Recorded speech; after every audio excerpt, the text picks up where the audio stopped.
But, Parshas Vayeshev, Hanukkah, we go back to a little bit of Vayishlach, Vayeshev, we go a little bit into both.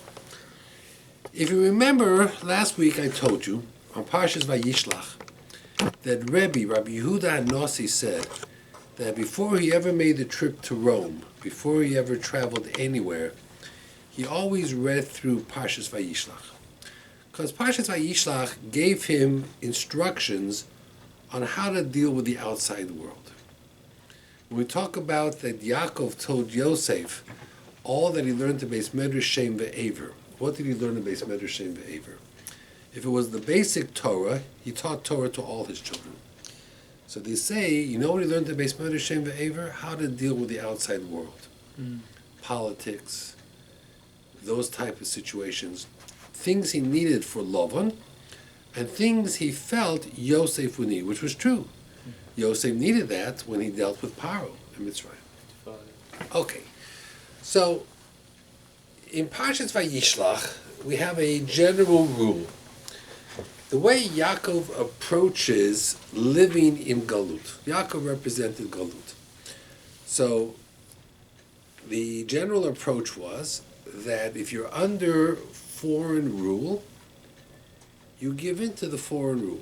That means Bnei Yisrael, over the years, whether they were in Europe or the Ottoman Empire, if they were under foreign rule, they simply non-resistance. That's what they did. It's interesting, someone asked me a question. The way you see Christmas decorations outside today, should we have Hanukkah decorations like that? There are people that have these big inflatable dreidels and menorahs. Should we, on our lawn, have beautiful Hanukkah decorations the same way the Goyim have Christmas decorations? And the answer is from Parshas Vayeshev, the answer is no. When you're a Jew living in a country that's not your own, you don't announce, a Jew lives here. You try to go quietly. You try to live under the radar. Smoothly, quietly, without creating attention. In Cain, it begs the question, why in Hanukkah did the Hashmonaim fight and rebel against the Greeks? They should have given it. Why did they rebel? So there's a Rav who was in Denver, Rabbi Yehuda Leib Ginsburg, who wrote a sefer Yalkut Yehuda, Musar HaNavi, Musar HaMishnah. He passed away in 1946, I think. He lived in the early 30s and 40s in Denver, Colorado. He sent all his Sforim to Europe. Beautiful Sforim, very well Sforim. And he says, let me tell you the difference. It depends if you're fighting the Gashmias or the Ruchnias, the physical world or the spiritual world. He says, if the Goyim rule physically, so you give in, what do you care? But if they start telling you you can't keep kosher, you can't keep Shabbat, you can't do Brit Milah, you can't do Shechita, when it comes to Kedushas Yisrael, then you resist. And he says, we learned that from Yaakov. Because Yaakov said, Im Lavan Garti, Esav, what are you jealous of me? I'm a nothing. For the last 30 years I was by Lavan, and what did I become? Nothing.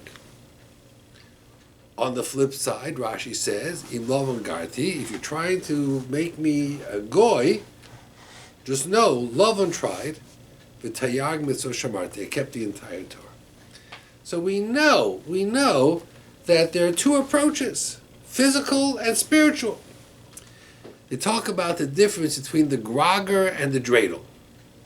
The grogger you spin from the bottom. The dreidel you spin from on top. They say, because Purim, they tried to kill you physically. So we spin from the bottom. We had to fight. We had to defend ourselves. Hanukkah was spiritual. Spiritual comes from Shamayim, so the dreidel spins on top. Easy. There's another difference, very interesting difference. The grogger, when you stop moving your hand, what happens to the grogger? Stops. It also stops. It stops. Yes, But when you talk about Torah, spiritual, Mishalka. right? Spiritual. When I take the dreidel and I give it a twirl, I put my hand away, what happens to the dreidel? It still spins. you can spin for a whole minute. Right? Because when it comes to spiritual, and I tell you something in Torah, it stays with you for weeks, months maybe, and if you tell it to your friends. So the world Hagashmi, Purim, we had to fight. When we stopped, it stopped. But the dreidel, when you spin it on top, you spin it. When you let go, it still has an effect. The Torah you learn affects you, affects your family, affects your children, it can affect your grandchildren. So that's something that, we talked about. Let me go a little bit further. I mentioned this to you, I think, briefly last week, but I want to say it to you again. When they took Dinah, Shechem and Hamor, Shechem took Dinah, right? And had relations with her. Then he came with his father to Yaakov. Yaakov was quiet. He didn't say a word.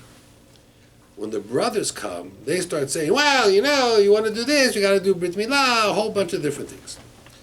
So the question was, what was the difference? What was the difference between Shimon and Levi and Yaakov, etc.? So very interesting. When you look through the section, you'll understand. Very interesting. When Shechem came with his father Hamor to Yaakov, they were the rulers of the land.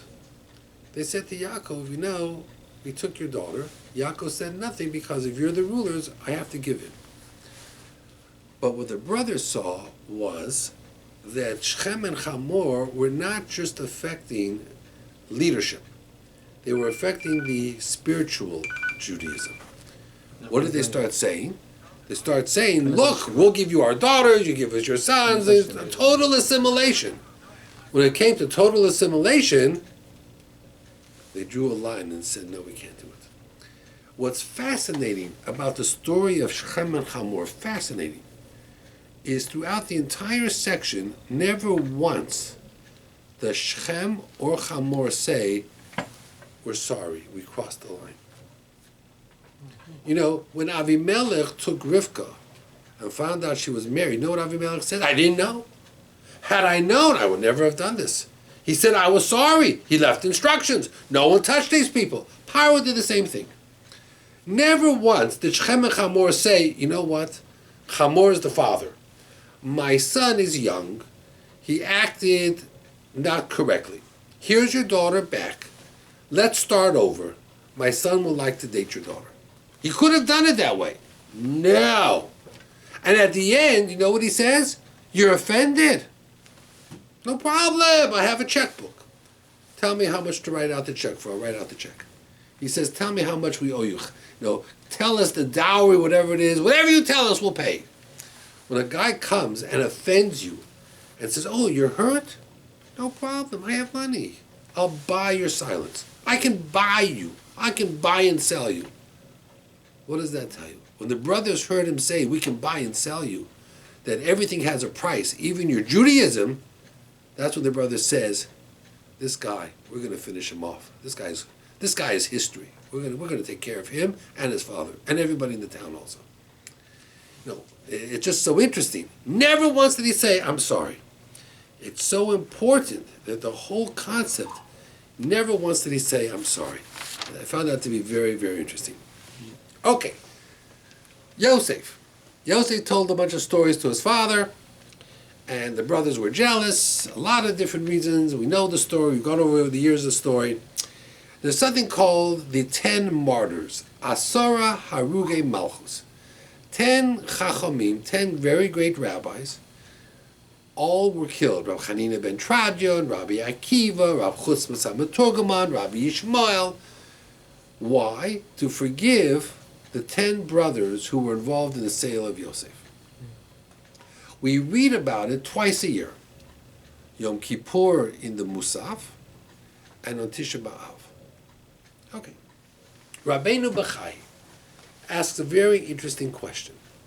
He says, why do we have 10 when Yosef was sold, there was only 9 brothers? Yeah, Binyamin was not there. Yosef was being sold, but Reuven wasn't there. Right? Reuven wasn't there. So we only had 9 brothers. So why do we have 10? 10 martyrs. We only had 9 brothers. So the short answer, the simple answer is when Reuven came back and realized what happened, and therefore joined the brothers in the plot and didn't tell his father, in English we call that an accessory after the fact. Yeah. You know? Partner. You're a partner. If somebody robs a bank and comes into your house with all the money from the bank, and you know he robbed the bank, and you don't call the police, and you even help him hide the money, you'll get arrested. You're part of it. You're part of it. You can't say, well, I wasn't there. I know you weren't there, but you were there afterwards. You're just as guilty. I didn't go into the bank. I was only driving the car. Makes no difference. You're as guilty as if you pulled the gun, as if you robbed the bank. That's called accessory after the fact. So that's the short answer. The other answers are fascinating. One answer is that Yosef needed kapara, because after all, everything started with him. Had he not gone around telling stories to his father, they would never have sold him. Mm-hmm. So because he went around telling stories, one of the Asara Harugei Malchus had to be Mechaper Yosef. The second answer that is given is one of them was for Yaakov, because Yaakov showed favoritism, right? He gave his brother this coat of many colors, the Ketonet Pasim. And they say, who was the Gadol who was Mechaper for Yaakov Avinu? It was Rabbi Akiva. And if you look at the name Akiva, inside the word Akiva are the letters Yaakov. When you spell Akiva, it spells Yaakov. And next year I'll show you how Rabbi Akiva's life and Yaakov's life were very the same. His father-in-law hated him and his father-in-law hated him. His wife's name was Rachel and his wife's name was Rachel. It's amazing how Rabbi Akiva and Yaakov, their lives were parallel. They had a lot of similarities. So they say that Rabbi Akiva was Mechaper for Yaakov. Okay. Listen to this story. In Eretz Yisrael, there was a very famous Rosh Yeshiva in Ponevezh called Rav Shach, Rav Menachem Mon Shach. Very famous Rosh Yeshiva, very big gadol, very big tzaddik. I'm sure many of you have heard of him, Rav Shach. There was a young guy who was very close to Rav Shach. He was a big Baal Chesed, and he was very friendly with Rav Shach. Rav Shach was there at his wedding, gave him a bracha, he should be successful. He was blessed with twin children, twin boys. So he goes to Rav Shach, and he says to Rav Shach, listen, my father's coming in from Australia, and I want him to be the sandik on one of the children. I would very much like you to be the sandik on one of the children also. Rav Shach says, that's wonderful, that's very, very nice. But if you want me to be sandik, I want to be sandik by both. Now, amongst Ashkenazim, the rule is if you're sandik one time, you're not a sandik a second time for the same family. We don't have the same person sandik over and over again. Mm-hmm. You know, it's like, that's the rule. So he's taking it back a little bit. He says, you know, my father's coming in. I really wanted to honor my father. Is there something wrong with my father? Is my father not a good choice to be the sandik? And Rosh Hashach says, no, your father's a wonderful man. I know him. He's a Yirei Shamayim, Shomer Torah, Mitzvos. You know what? Let your father be sandik on both. So he says, you know, Rosh Hashiva, I feel very close to you. I would really like you to be sandik on one and my father on one. He says, no problem. I want to be sandik on both. So he goes home, and he talks about it with his wife, and he's thinking about it, and it really bothers him a lot. But he really wants Rav Shach. So he apologizes to his father. And he says to Rav Shach, okay, I agree. And Rav Shach was sandik on both children. A few days later, it bothers him so much. He goes back to Rav Shach and he says, Rabbi, I'm sorry to ask you this. I need to understand why. Why? Is it the kavod? You're not a man who runs after kavod. You know, if it's one of the American rabbis, we understand. Rabbis want the kavod, but you know, this is no kavod here. You know. You know what's the way? You have to be for both. You know, are you sure there was nothing wrong with my father? He says, no, your father was fine. He asked after the Brit Milah? After the Brit Milah. So Shach says, okay, I'll tell you the answer, He says, I learned it from Yaakov Avinu. When your children grow up, they're going to be in school. Let's say they're going to be in 4th grade. And they're going to be learning about the Gedolim of Israel. And the Rebbe is going to talk about Rav Shach of Ponovich was a big Gadol. You know what's going to happen? One brother is going to treat the other brother and says, you know who was my sandik? Rav Shach. You got the grandfather, I got Rav Shach. And what's that going to create? Jealousy. Right. So he says, I don't want your children to have jealousy when they grow up. Therefore, I was either sandik by both or by neither. Had nothing to do with color. Wow. You understand that? Did Jealousy you understand? Jealousy not good. Jealousy is not good.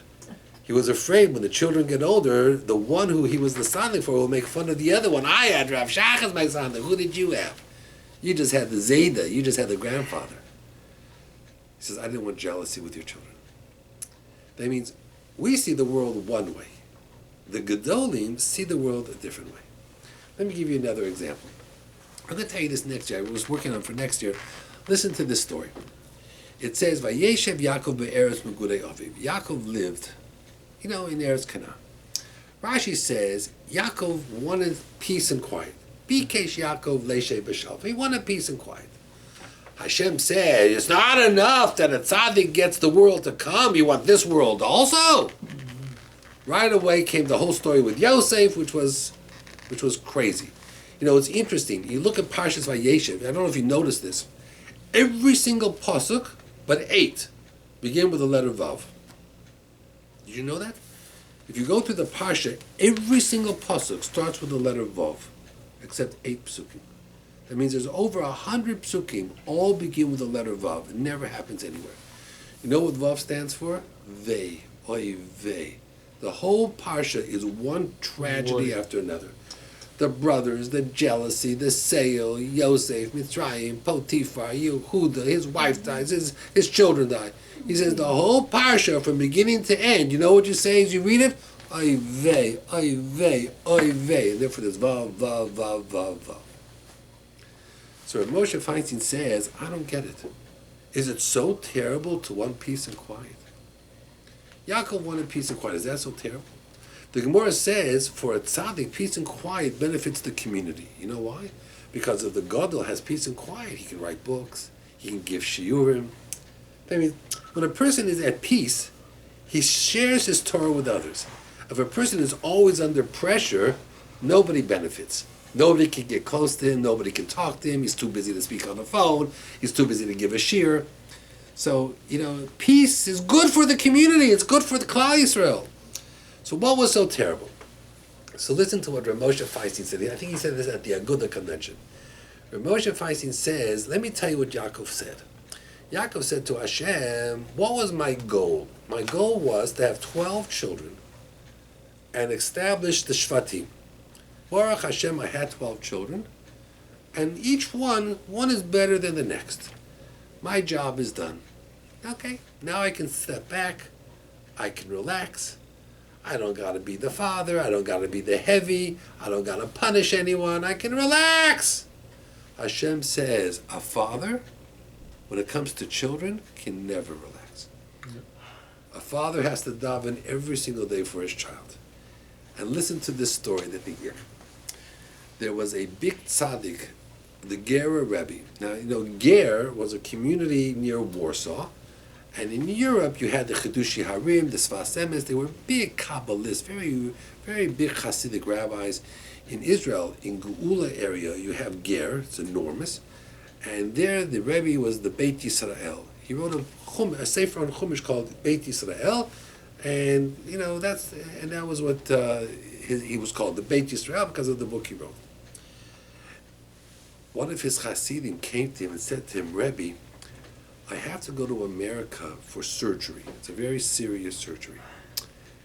I'm not sure if I should tell my father. My father's an elderly man. If I tell him, he'll worry. And if he worries, it could affect him. He's an old man. I think it's better I go to America, have the surgery, and afterwards I'll come back, I'll tell him I had the surgery. What do you think? So the Rebbe says, no, you got to tell your father now. He says, but he's an old man. Why should I tell him? He says, because nobody davens for a child like a father. He says, you're going to have a serious surgery. What do you need? You need rachamim min shamayim. You need someone to daven for you. So you'll tell your friends, say Tehillim, worthless. Nobody davens like a father. You've got to tell your father. Then the Beis Yisrael had a son who wrote a sefer called the Pnei Menachem. Listen to this story. A father comes over to the Pnei Menachem and he says to him, Rebbe, my son is learning in yeshiva. How's he doing? So the Pnei Menachem says, he's okay. He's learning okay. He's okay. He's fine. A few days later, this parent is on the street in the store, and one of the other parents in the yeshiva see him. He says, "Oh, you must be very proud about your son." I said, "Yeah, of course, I'm proud of my son. I overheard the Rebbe talking that your son is a Mitzuyan. He's excellent. He's one of the best boys in the yeshiva." Now, he comes home and he says to his wife, he says, "I asked the Rebbe how my son is doing." He said, "Okay. Now I hear he's the best." What's going on? Goes back to the yeshiva, goes over to the Rebbe. He says, "Rebbe, the Pnei Menachem," he says, "when I asked you how my son was doing, you said, okay, I hear you say he's one of the best. What is it?" He says, "I never tell a father your son is the best. You know why? Because if I tell a parent your son is the best, they say, my job is done, I'm finished."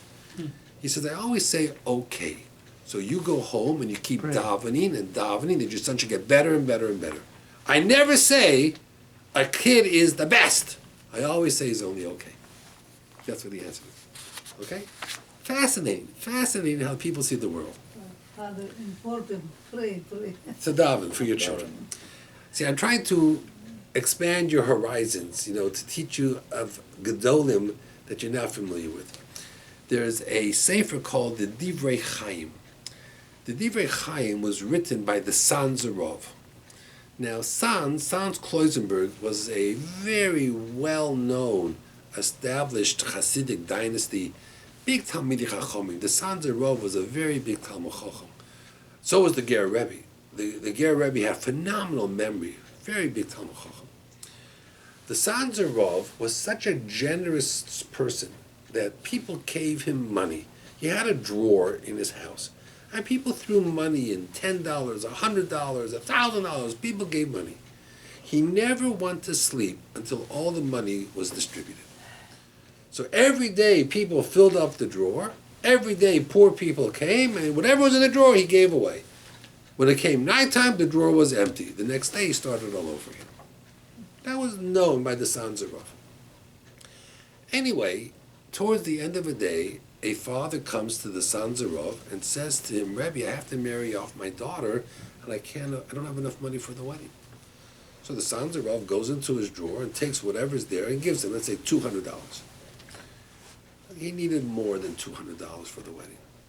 So the Sans Arov says, "Where are you from?" He says, "Oh, I'm from this and this city." He says, "Really? I know the rabbi in that city. I'm going to write a letter for you." And in the style of the Sans Arov, he took out a pen and paper and he wrote, "Dear Rabbi so-and-so, Mr. So-and-so came to me in order to marry off his daughter. I know him to be a very reliable and trustworthy person.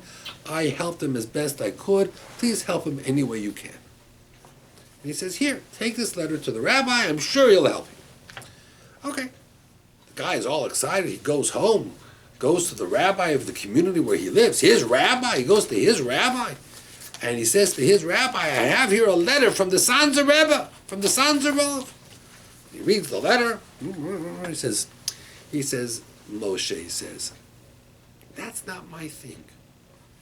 I don't collect money." You see, the Sanzer, he stays home and people just throw money at him. People don't throw money at me. I would have to go out to collect. If I have to go out to collect for you, then tomorrow I got to go collect for you, and then for you, and for you. When am I going to go to Minyan? When am I going to take care of the kashrut? When am I going to daven? When am I going to give shiurim? I don't have the time for this. It's not my thing. Okay, if it's not your thing, it's not your thing, And somehow he made the wedding anyway. Somehow the wedding took place. About a year later, this rabbi happens to be in Sans. So he goes over to the Sans Rebbe saying, he want to thank him for the letter and all the nice, he wrote the letter, Harav, Hagon, whatever he wrote. Comes to the sons of Rebbe, sons of Rav, and the sons of Rav looks the other way. He extends his hand, the sons of Rav puts his hands in his pockets. So the rabbi says, Rebbe, what did I do?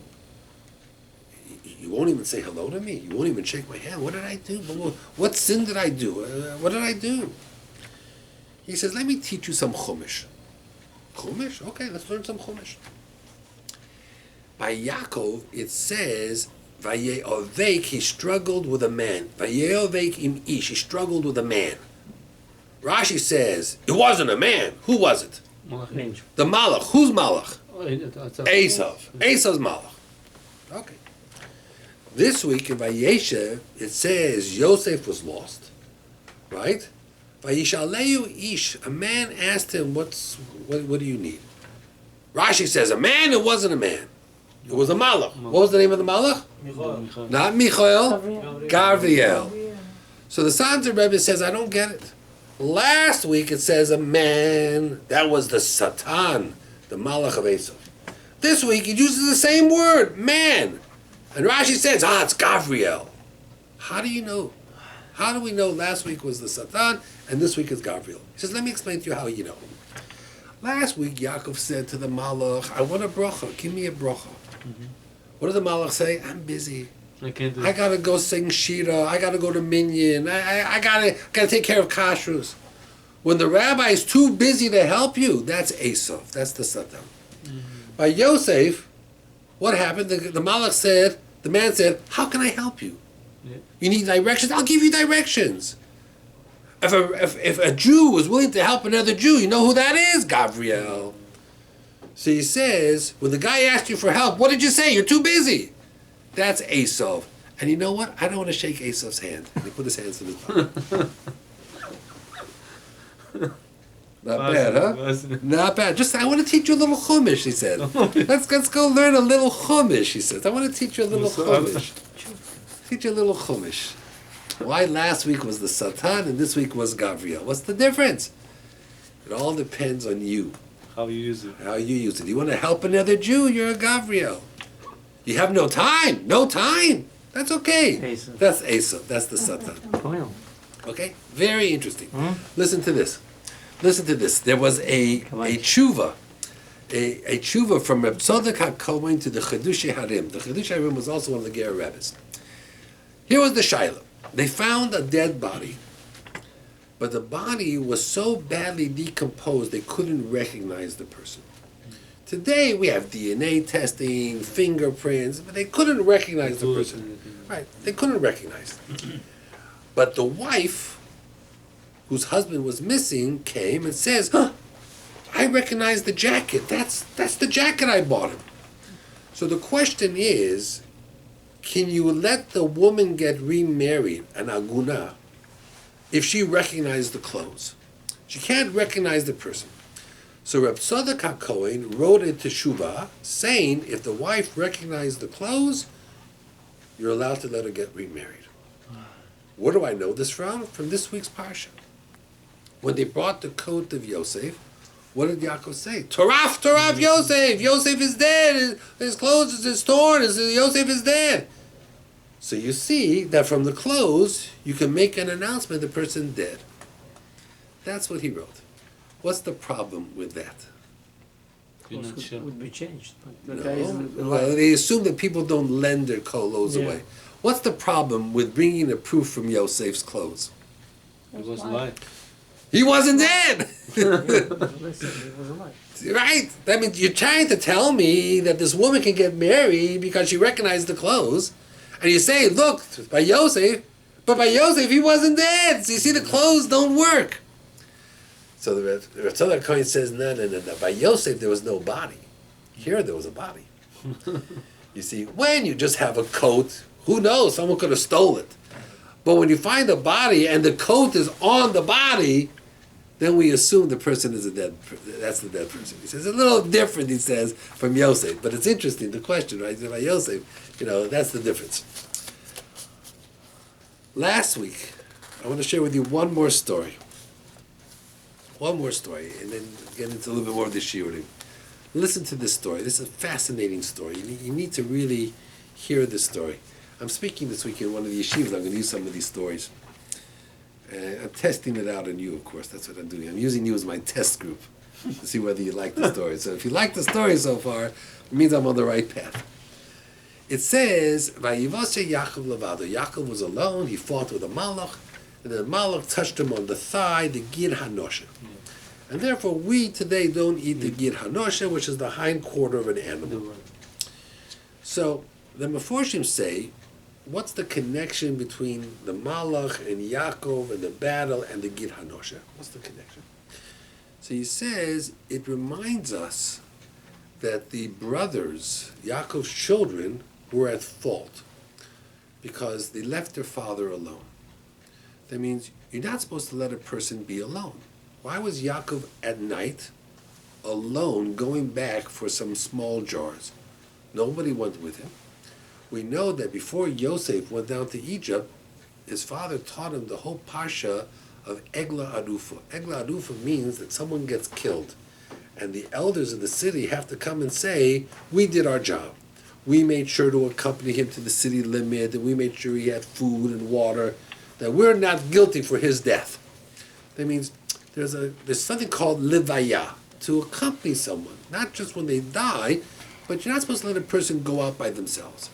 And the brothers were wrong because they let their father cross the Jordan by themselves. And look, a malach came and Yaakov almost got killed.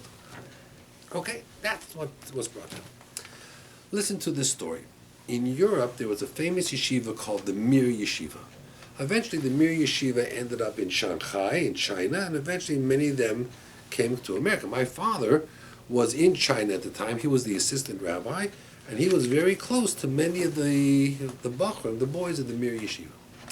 Anyway, Mir is located in Lithuania, Poland area, and, whatever, and the boys were learning the yeshiva.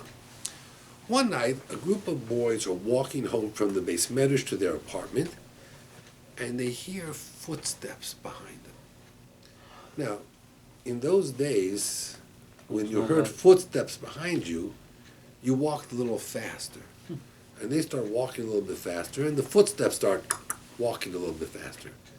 And they start running, and the footsteps start running. They make it to their apartment right when the authorities come smashing through the door, saying, "Why were you guys running away from us?" So they said, "We didn't know it was you. We thought they were just, some thugs who were going to try to beat us up. Papers! I want to see your papers." So, everybody has to have papers, visas, identity cards, whatever it is, papers. So they all show their papers. There was one boy in the group who didn't have his papers. So they say to the boy, "Where are your papers?" He says, "In my apartment, I just was walking home with these guys. I don't live in this apartment. My apartment is a few blocks away. I have my papers in the apartment." "Well, we'll go with you. We want those papers." Okay, so he goes, the officers take him to his apartment, and he shows them the papers, and everything is fine. The next morning, the mashgiach of the Mir Yeshiva, Rabbi Yerucham Levovitz, assembles all the boys into the Beis Medrash. He goes up to the front, and he says, "We are closing the yeshiva." Wow. Now that's a drastic move, closing the yeshiva. What's going on? Why? He says, last night there was an incident where the authorities followed some of the boys home demanding papers. So one of the boys says, "But Rabbi, everything was fine. We all had our papers. Everything was in order. Nothing happened." He says, "Nothing happened? That's not what I heard." You know what I heard? That there was one boy who didn't have his papers. He says, "Yeah, because he lived in a different apartment. He went home with the authorities, and he got his papers." He says, "Yeah. And who from the boys in the apartment went with him?" Nobody. Nobody. He says, "You let a boy in the yeshiva go with goyim authorities to his apartment alone? Not one of you thought, hey, maybe a few of us should go walk with him?" What good is a yeshiva that learns Torah if they have no derech eretz, if they don't care about their friends? Derech eretz kodma la Torah. Derech eretz comes before Torah. I'm not going to have a yeshiva where the boys just learn Torah, but let their friend walk alone at night with police officers from the government, and nobody even thinks to walk with him. A yeshiva like that, I'd rather close, he said. Now, eventually they changed his mind. But listen to the message. You're learning Torah 24/7. But that's not good enough. Your friend has to walk to his apartment and you let him walk by himself. That's a crime. In Europe in those days, that's a crime. 2 boys should have gone with him back, and when he was back in his apartment and safe, the 2 boys then could have walked back home. That would have been the right thing to do. Vayivoseh Yaakov levado. You don't let someone go by themselves. Fascinating insights in what happens in the world at large. It says Yaakov refused to be comforted because of the Ketonas Pasim. He brings down over here in the Otzer Palos HaTorah something fascinating. He says, why did Yaakov refuse to be comforted? He says because the Ketonas Pasim, this coat of Yosef, whose coat was it? It was the coat of Adam HaRishon. It was one of Adam HaRishon's coats. And according to the Medrash, when Adam HaRishon wore his clothes that Hashem made for him, what did all the animals do? They came and they bowed before him. So when they brought the coat and says, look, Yosef must have been ripped apart by a wild animal, only Yaakov knew the truth. Can't be. Because if he was wearing the coat, no animal would touch him. So he knew it was a lie. He didn't know what happened to him. Maybe the coat was ripped off. He knew there was foul play. But he knew an animal didn't just... He knew there was a person involved. It couldn't have been just an animal. Can't be. Why not? Because an animal could have no power. No power over him. I heard he could talk with the lion or tiger. He asked. No, he will talk with a wolf. Wolf. Yes. They say that it was a wolf. Yeah. And it says that Yaakov called over the wolf and said to the wolf, how dare you attack my child? The wolf says, I didn't do it. What do you want from me? Looking for his child too. What? The wolf was looking for his child too. Yeah, I didn't do it. You know, there's a whole medrash here. He brings down. How'd you know that? I heard from someone. Yeah, it's brought down in here. This whole thing about the wolf that he did. Yeah. So he says over here that the wolf, I didn't do it. You know, it wasn't me. I'm being framed. He says it wasn't me. He says the wolf said that it wasn't me. That's Afnar Paner, there's a book. Yes, he brings it down to Sofas Paneach. He brings another, he says that they soaked it inside the goat's Right. blood. And Yaakov saw it, he cried. Why? Because he thought he had already relations with somebody. And he could tell by having a relation with somebody else, he thought Yosef made Avera, and that's why he got killed because of that. And it's interesting that it says Vayima'ain, Yaakov refused to be comforted. And when Yosef was tempted by Potiphar's wife, he uses the same word, Vayima'ain, and he refused her. The exact word that Yaakov says, Vayima'ain, I refuse, because he said it, it traveled to Yosef and protected Yosef, Vayima'ain. And there's a dargan on top Yes. of mine, and there's so pasuk. Correct. Yeah. That it protected him. The Ger Rabbi says that it says that Yosef was a nar. Nar means like a little boy combing his hair, you know. And so he asked by Yitzchak. It also says by the Akedah, V'ani v'hanar. Yavram says, me and the child. Yitzchak was 37 years old at that time. He says there's a big difference. Here the Torah calls him a child. There the father does. A father, even if your kid is 80 years old, says he's my kid, he's my little boy. A father always calls a child a little boy. So the fact that Avram called Yitzchak a little boy, that meant nothing. That was normal. That was normal. You know, they bring down over here, hard to understand these things.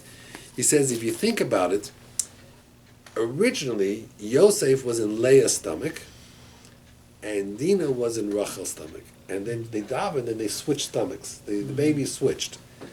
So Yosef grew up in the placenta of a girl, and Dinah grew up in the placenta of a boy. So Yosef had girlish tendencies. He liked to comb his hair a lot. And Dinah was like a boy. She wasn't afraid of anything. You know, she went out by herself. She was a tough tomboy, you know, because they grew up in the placentas, you know, feminine. They twin?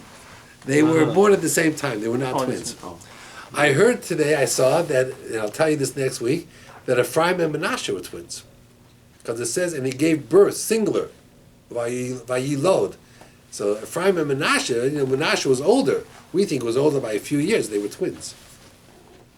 So Yosef had twins. But that we'll see next week. He brings down over here, how do you know if the Yetzer Hara is talking to you or the Yetzer Tov is talking to you?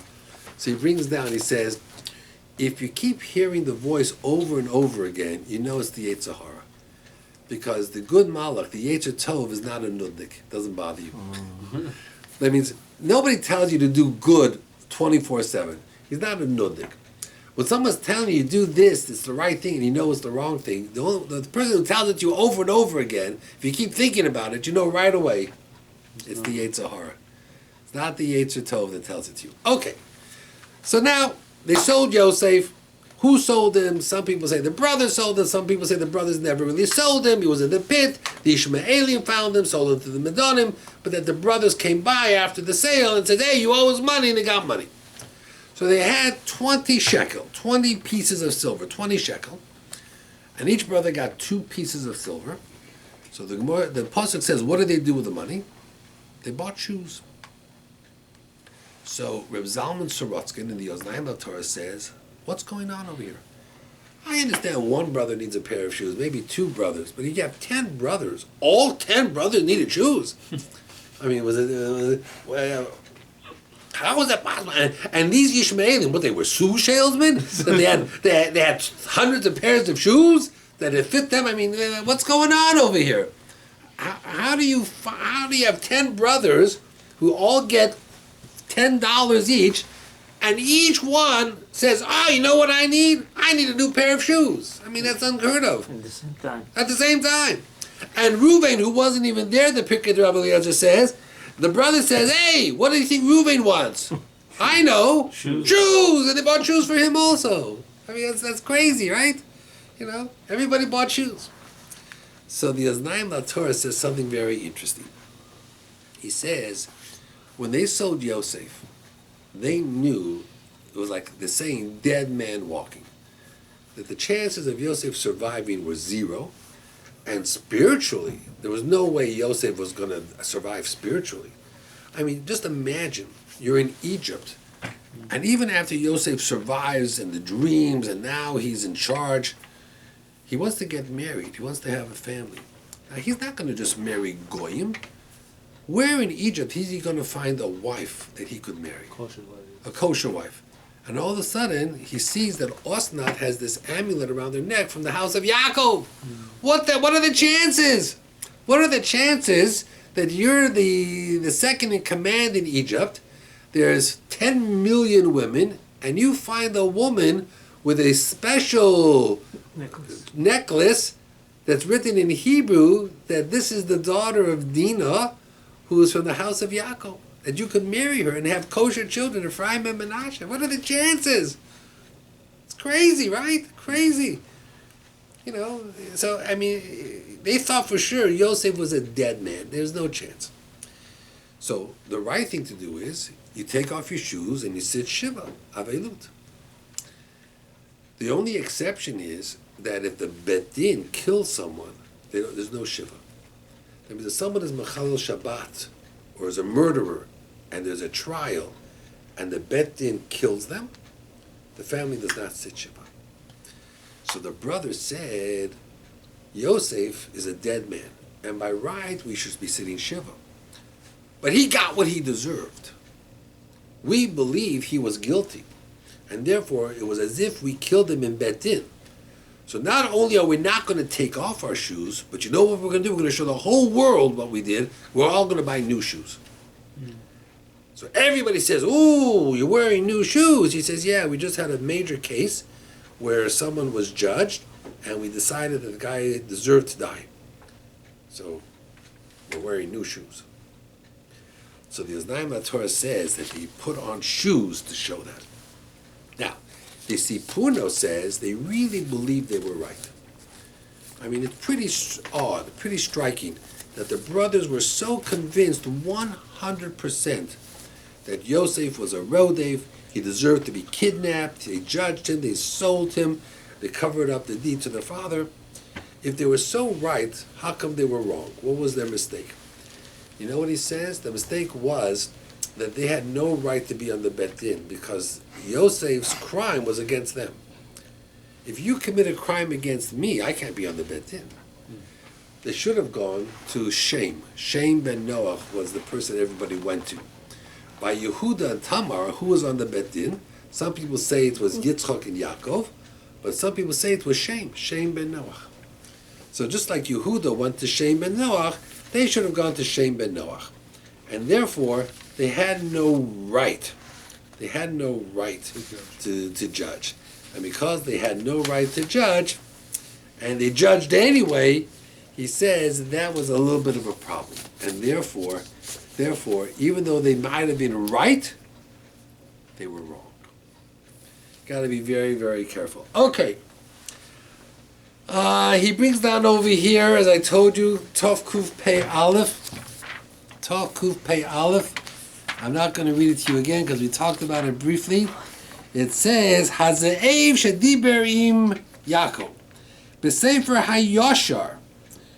Sefer HaYoshar brings a fascinating story that after the Shvatim brought the Ketonas Pasim to Yosef, and Yaakov says some wild animal must have killed him, Yaakov took the wolf and he called him and he said to him, "Why did you eat my son? Why were you not afraid? How dare you attack my son?" And Vayiftach Hashem es pi haze'ev, and the Hashem opened the mouth of the ze'ev, and he says, "I never saw your son. I did not attack your son. I've been away with my own son, looking for my own son. My own son was lost." He goes through the whole story over here. So it was just very, very fascinating. Exactly what happened and who happened and what happened. He brings down over here, who has the right to name a child? The firstborn child. Who gets the right to name the first child? So we assume the first child goes to the father, the second child to the mother. Ashkenazim have it the opposite. We have the first child goes to the mother, the second child to the father. Sephardim sometimes have it, all the boys go to the father and all the girls go to the mother. That's how they divide it up. Why did Leah in the parasha name all her kids by herself? That's a very good question. Yaakov Why did Yaakov not have a say? So I really don't know. Could be because Yaakov was not always there. He was away in the field. The same thing by Yehuda, the third child, he was away, and therefore she named the third child. It's interesting, I'm going to talk about it next year, that the names, that Yehuda's wife was, his wife, Shua. Shua is the letters Esav. His oldest son, backwards spells Ra. His second son, Onain, and Onain is someone who's in mourning. Avelut is called an Onain. So the three names are not very good names. They're really not very good names. And next year I'm going to talk about those names and Yehuda and all his. I started working on that, what it was. But it just wasn't a good name. He brings down over here, and I'm going to talk about this next week as well. He says that when Potiphar accused Yosef of having of taking advantage of his wife and threw him in jail, they was going to kill him. Who saved his life? Osnat. That's where he met Osnat the first time. And Osnat came to her father and says, "Dad, how do you know who attacks who?" I'll give you an example, she says. If the man has all his clothes and the woman's clothes are ripped, who attacked who? The man attacked the woman. He says, in this case, mom's clothes were all fine. His clothes were all ripped off. Who attacked who? Woman to man. That's what Osnat said. So they say that Osnat hetzila et Yosef meharigo. She saved his life. And that's why Yosef looked for her after he got out. When he was, taken out of jail, he looked out. Now, next week he brings down something fascinating. That when Paro wanted to appoint Yosef, in Parshas Miketz, he made Yosef second in command, people started saying, but he was a slave. How can we do that? So Yosef said, in Paro's bedroom, there's a painting. Bring out the painting. And they brought out the painting, and it was a painting of Sarah Imenu. And Yosef said, look. And he looked exactly like Sarah. And they right away says, oh wow, royalty. He's related to the great Sarah. She was held like a goddess, like the Cleopatra. Had Sarah's What? painting, my part of it. Because when he took her, she was so beautiful. He didn't have pictures in those days, so he made a painting of her. And this painting was always hanging in his room. So when Yosef says, when they thought that Yosef, what, this, there, and the other, it says that Yosef said, you think I'm not worthy? Bring the painting. And when they saw the painting, and they saw that they had the same eyes and the same face, they right away says, a descendant, a grandson of the great Sarah. So right away they accepted Yosef. That's what it's brought down in one of the Midrashim. I'll show it to you next week. It's in here. I'm going to show it to you next week. I heard this. The wife of Potiphar, Zulaicha. Right. That's her name. Yes.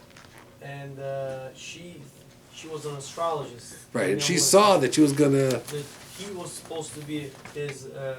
or someone was going to have children with her. She thought that Yosef was her soulmate. And Maran Nechida brings the Ari HaKadosh, he says in the Shari Gilgulin that Yeshua bin Nun was the Gilgul of Yosef Tzaddik, and Rahava was the Gilgul of that Potiphar's wife, Zulaicha. And they did get married. And they did get married. Yes. So there was some...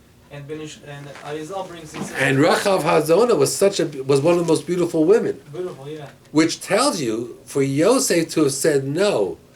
See, if the person trying to get you is ugly looking, and you say no, not that difficult.